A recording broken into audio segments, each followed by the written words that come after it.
ವರನ್ನು ಅರೆ ತಕ್ಷಣ ಹೊಡೆದುರುಳಿಸುತ್ತೇನೆ. ಒಮ್ಮೆ ಆಶೀರ್ವದಿಸಿ ಕಳುಹಿಸಿ ಕೊಡಿ ತಾಯೇ. ನೀತಿಯಲ್ಲ ಪೋಪು ತಿಂತು ಕಂದ ಕಂದ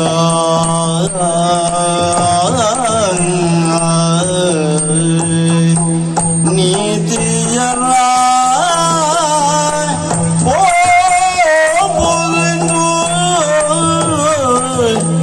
ಕಂದ ಕಂದ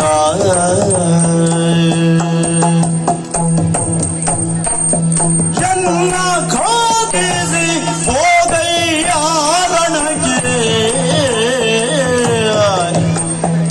ಎನ್ನ ಖಾತಿಸಿ ಹೋಗಯ್ಯಾರಣಗೆ ಕಂದ ಕಂದ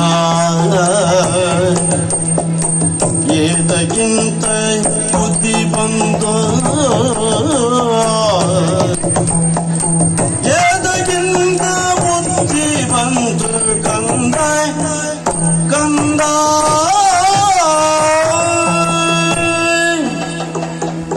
ಅಭಿಮನ್ಯು, ಎಲ್ಲಿಯಾದರೂ ನಿನ್ನ ಸಮರಾಂಗಣವನ್ನು ಸೇರಿ ಆಗಬಾರದ ಘಟನೆ ಹಾಗೆ ಹೋಯ್ತಂದ್ರೆ ನಿನ್ನ ಮಡದಿಯಾದ ಉತ್ತರಿಗೇನು ಏನು ಉತ್ತರ ಕೊಡಲಿ ಕಂದ?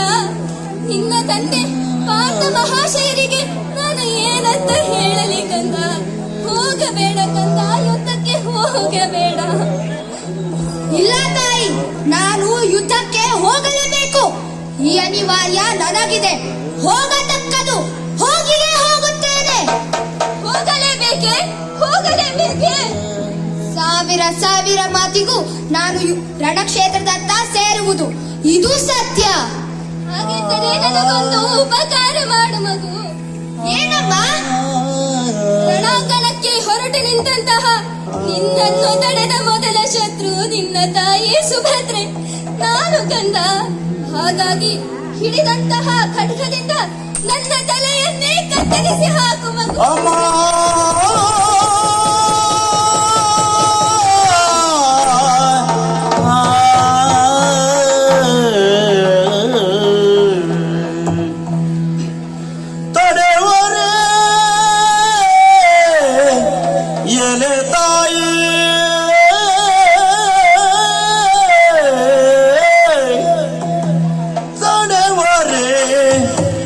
ಎಲೆ ತಾಯಿ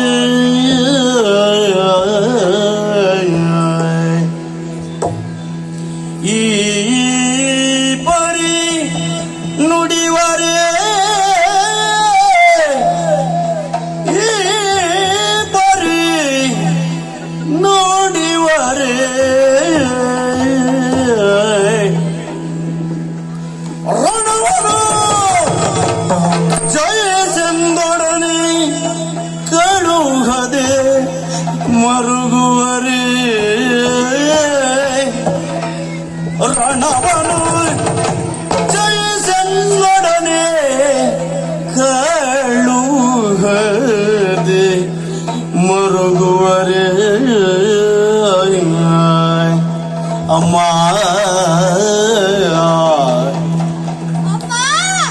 ಅಮ್ಮ ಅಮ್ಮ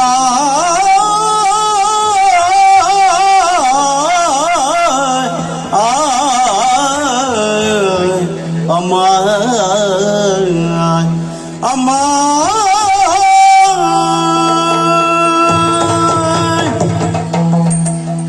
ಅಮ್ಮ, ಎಂತಹ ಮಾತುಗಳನ್ನು ಆಡುತ್ತಿದ್ದೀರಿ.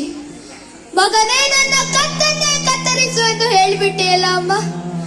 ನಾನು ಅಂತಹ ಕಟುಕನಾಗಿ ಕಂಡೇನೆ ನಿಮಗೆ? ನೀನಾದರೂ ಯಾರು? ಪಾರ್ಥನ ಪತ್ನಿ, ವೀರಾಭಿಮನ್ಯುವಿನ ತಾಯಿ. ಒಂದು ಸಾಮಾನ್ಯ ಹೆಣ್ಣಿನ ನೆಲೆಯಲ್ಲಿ ಮಾತನಾಡಿ ಬಿಟ್ಟೆಯಲ್ಲ ಅಮ್ಮ.